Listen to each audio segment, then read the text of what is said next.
everybody? Welcome to another episode of the Who Dat Weekly featuring the Dirty Dell, baby. And of course, you got Sidel's finest. I'm Christopher J. Spires. Welcome to another episode, and we're glad you're here. All right, so we got a couple things. Mainly the big one is the schedule release. The schedule finally released today. We're gonna look over it and glaze through it and see who the Saints got coming up first. So I've been trying to avoid spoilers all day long. Let me tell you, Twitter's full of it.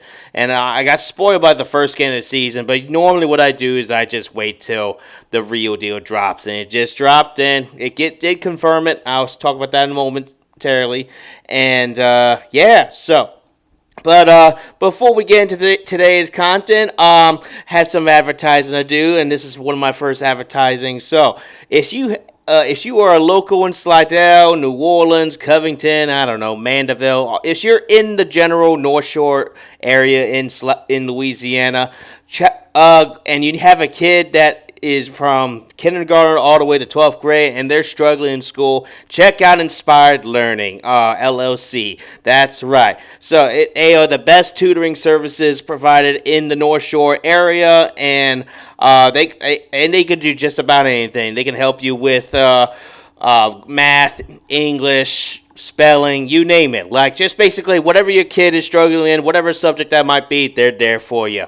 And of course, they also offer summer tutoring. And as you all know, the semester's coming to close, they offer summer tutoring to those who didn't quite make it through their semester and they want to make a rebound in summer school.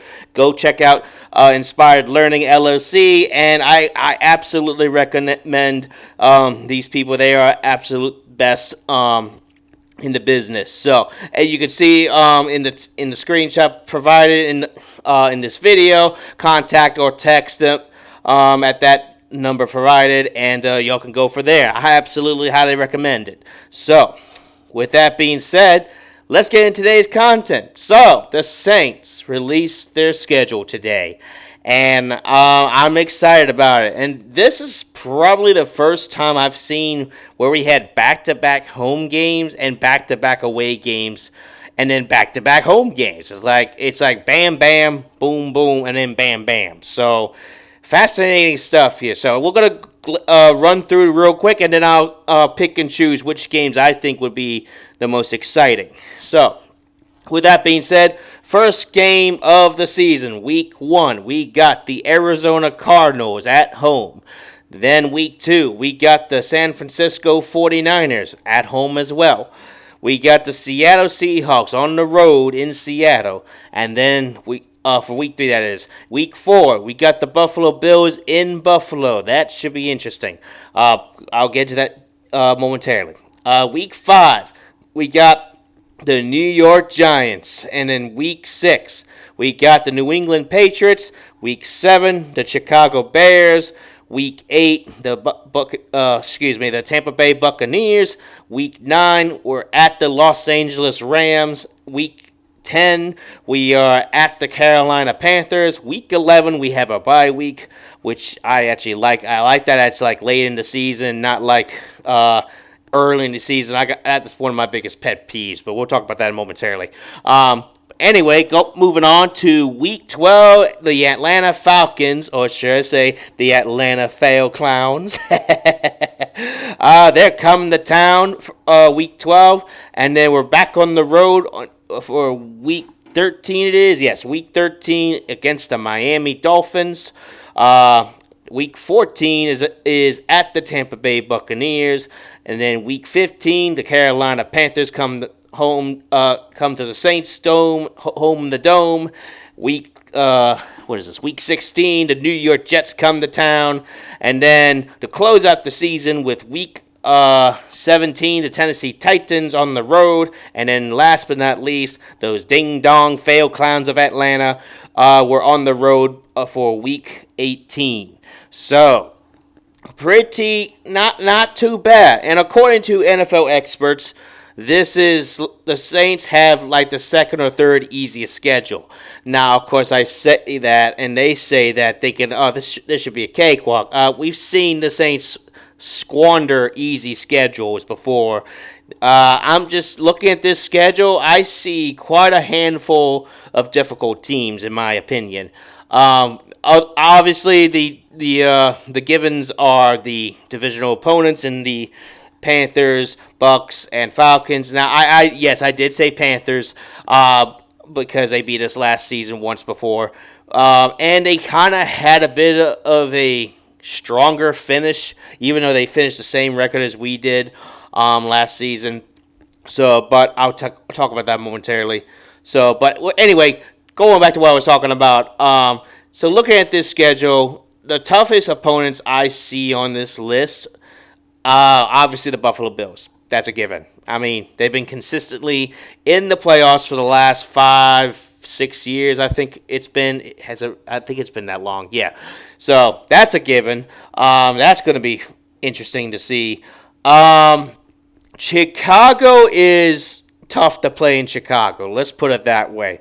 Now, the Saints have had their ways with Chicago in recent memory, but let's keep in mind the team isn't as good as they used to be. So, in Chicago, they've showed some flares here and there last season where they could have a good team, and they have a pretty solid defense. Last I checked. So, and I know they added some weapons this off season, and of course in the draft as well. So I'm expecting Chicago to be kind of a tough matchup for the Saints. Now, again, this is all speculation on what the team may look like, and I'll touch up on that momentarily too.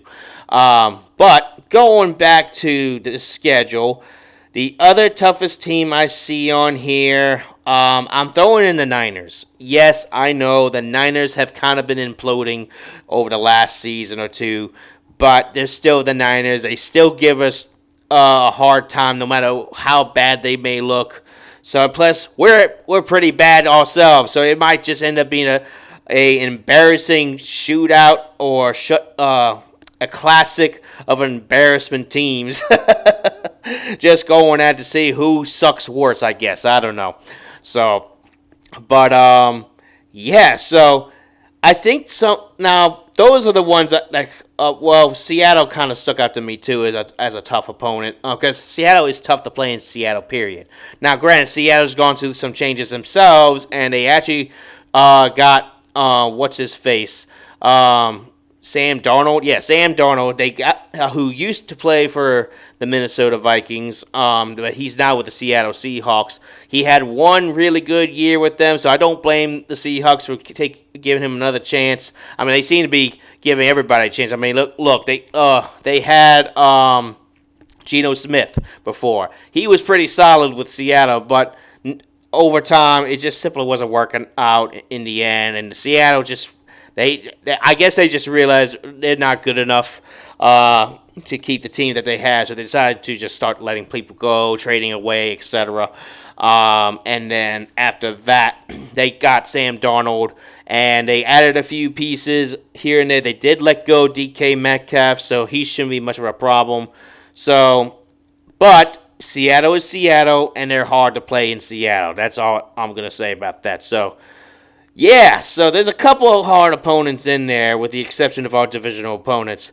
Now, let's talk about Week 1, the Arizona game. So me and the boys at the Idiots in the Uniform podcast about a few months ago, we were discussing all season long how the Cardinals were a very hit-or-miss kind of team. And from what I've gathered from the Cardinals, it doesn't sound like they changed much. Like, honestly, even though I didn't really keep much track of what they've been doing lately, so I really don't have much of an analysis. I would say if they still have Kyler Murray, that he possesses a threat to the Saints, and being that it's home, I would love to see the Saints absolutely kick their behinds. So the things that and they've been a hit or miss because all last season they have a couple good games, but then they have a couple bad games, and they kept just going back and forth. So, like, are we going to have this same Cardinals team from last season come in and maybe we can mop the floor with them? I don't know. But at the same time, we have our own concerns to worry about. What is this team going to look like this coming season? I don't know, because there's so many question marks on this team now. Like we don't even know who the starting quarterback is officially. We have an idea who it might be. I personally think it's going to be Tyler Shuck. I think that's the general consensus with everybody around the Saints fan base. But you never know. Like Coach Moore might think, "Oh, Spancerella's not that bad. Let's give him a shot at the first string for this first game." I mean, who knows? You just never know. But in speculation, like I fully expect Tyler Shuck to be the starting quarterback next season, despite the quarterback battle that's going to happen. So So that's just one question mark. The other question was, how's the offense going to play? Like we've seen the last 4 or 5 years now. Well, actually, just 4 years. Excuse me. We've seen 4 years in a row where the offense just absolutely stunk, and with the exception of the first 2 games last season, which I think is just out of pure luck, to be honest. The first 2 games of last season, we saw an offense that was actually really good, and then they just fell apart. Now, like I said, injuries played a factor. Poor quarterback played a factor. And the defense regressed a little bit too. So, and that's actually another question mark. How's the defense going to play? Because we know the defense isn't as good as it used to be. Like, the defense was solid for 3 out of 4 years that they played. And this was all under Dallas Allen's regime, of course. They've been pretty consistent up until last season. Last season, I don't know what happened to them. Part of it is like they have a lot of aging players on that side of the ball.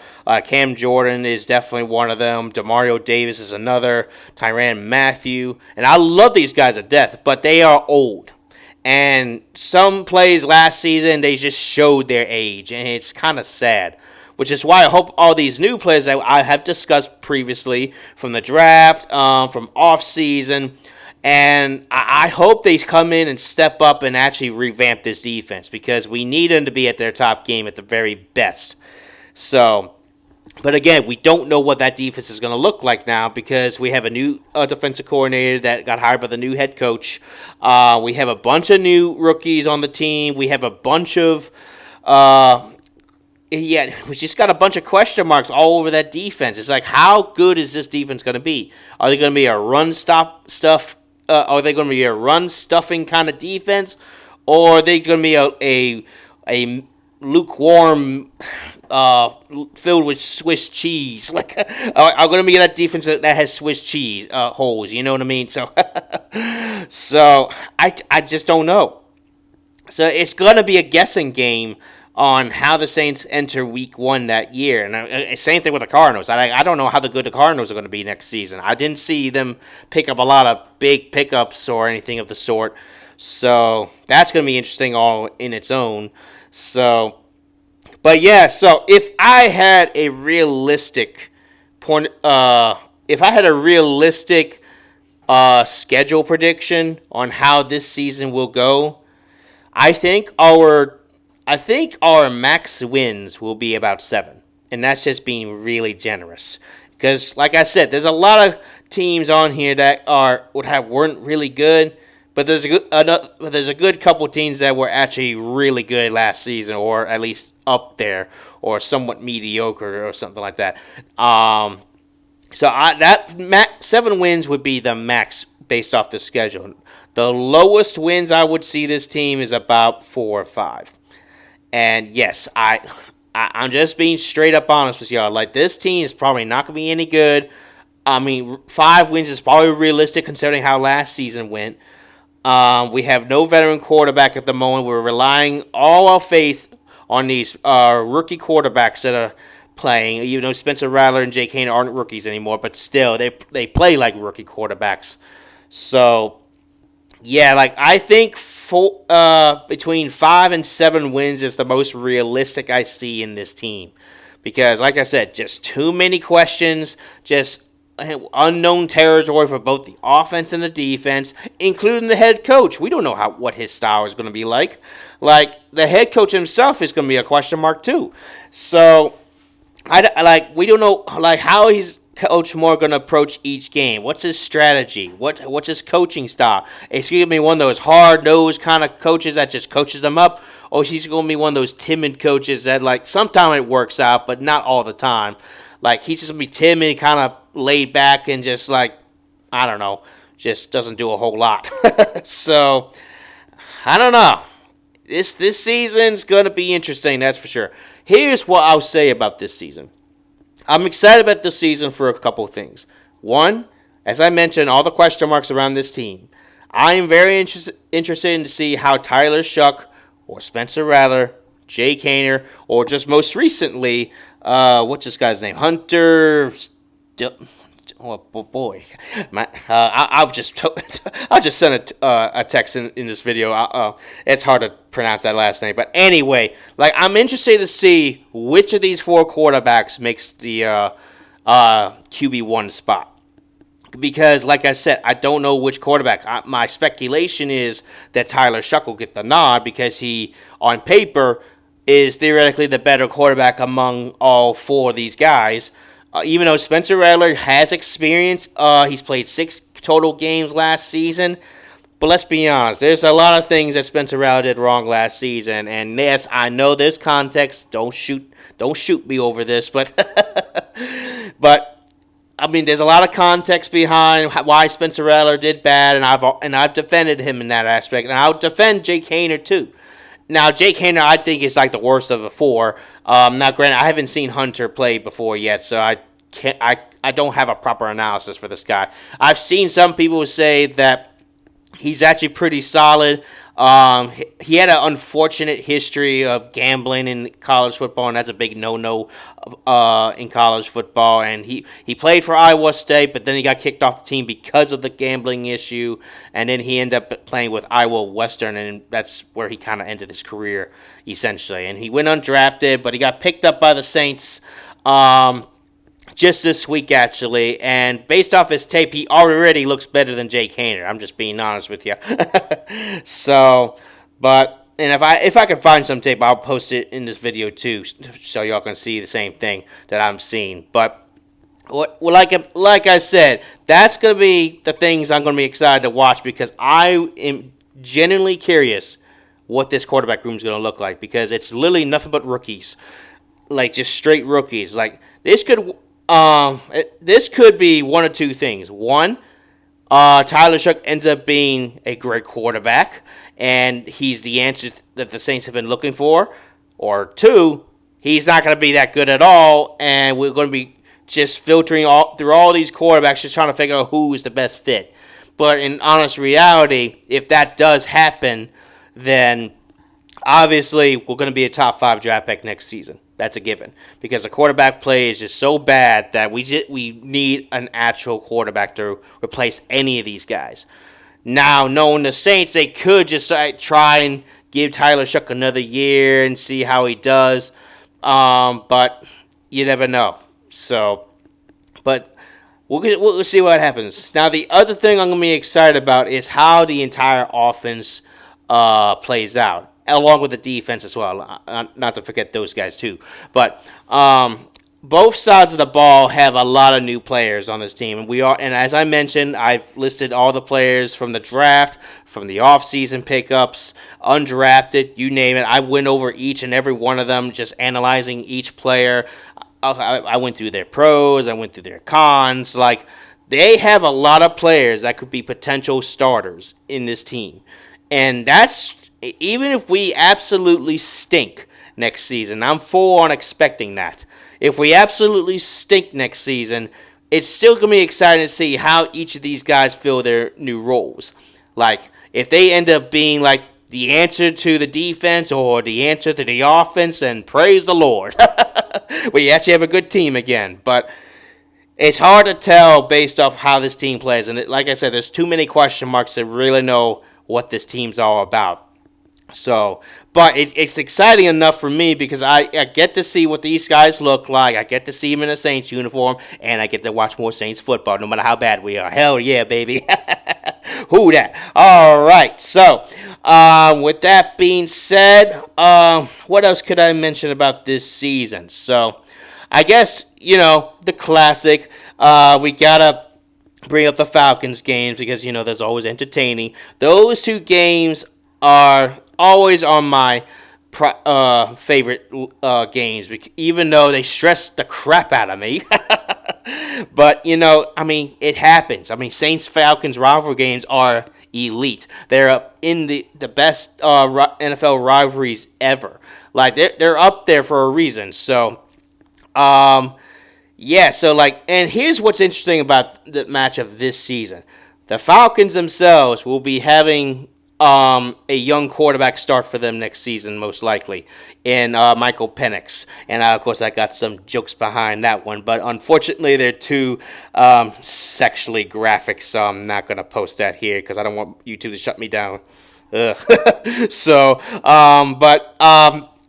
yeah, so.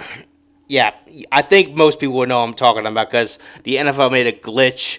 It was it was an unfortunate glitch, but yeah. So anyway, with that being said, going back to this matchup, I'm excited because we get to see a battle between two young quarterbacks, between Michael Penix of the Atlanta Falcons, who was the year before last year's Heisman winner, and also participated in college football playoffs and played really well up until he got himself hurt. And towards the end of last season, he replaced Kirk Cousins as the Atlanta starting quarterback, and he did pretty solid from what I saw based off the numbers. So now he's going to be playing a full season altogether. So that's going to be kind of curious to see how he does. And then, of course, they got Bijan Robinson. They got Drake London out there, who is solid, but I wouldn't say, unlike Falcon fans, or should I say fail clown fans, they think he's like a top 5 receiver, which I do not agree with whatsoever. He's like a middle of the pack receiver, in my opinion. But enough about that. So, but yeah, anyway, so this is going to be an interesting match because the Falcons, I feel like, were on the rise for a short bit, but they had so many things go wrong for them, and I love it when things go wrong for them, because screw the Falcons, y'all. But anyway, a lot of things went wrong with them towards the end of last season. They were 6-2 last season, and then they crashed and burned. It was a beautiful crash and burn. So, but anyway, and somehow along the way, the Saints found a way to beat them while they were crashing and burning. And, I will never let Falcon fans hear the end of it because they really thought they were going to sweep us after the first game. So, but this game's going to be interesting because, like I mentioned, it's a battle between two young quarterbacks, potentially Tyler Shuck and Michael Penix. Which one will stand out the most? And also, whose offense is going to stand out the most? Like I said, the Saints' offense is full of question marks. We don't know what they're going to be like. And the Falcons' offense, they have some weapons, but they're not utilized properly. And honestly, I think they hired the wrong coach, if you ask me. But you know what? They can make all the wrong decisions in the world. Like I said, screw the Falcons. So, but anyway, with that being said, it's going to be a fun matchup, and I'm looking forward to both those matchups. I'm really curious to see how both these teams have pan out after making all these off-season adjustments and everything. So, and same with Atlanta. It's going to be fun. It's going to be a lot of fun. I can't wait for that. Now, so, if I have to, I'll mention the Tampa Bay games as well. Honestly, I don't have much to ride on with that because Tampa Bay has been consistently and surprisingly the division winners for the last 3 years. And I'm expecting it to happen for a 4th year in a row. So, but the Saints have found ways to keep it interesting with them, even though one of the games last season was an absolute nightmare. I mean, it didn't start off like a nightmare. It was really close, but we fell apart towards the end of the game. And then the last game of the season, we fought hard but just fell short. So it's like the Saints could potentially beat the Bucs because the Bucs shoot themselves in the foot all the time.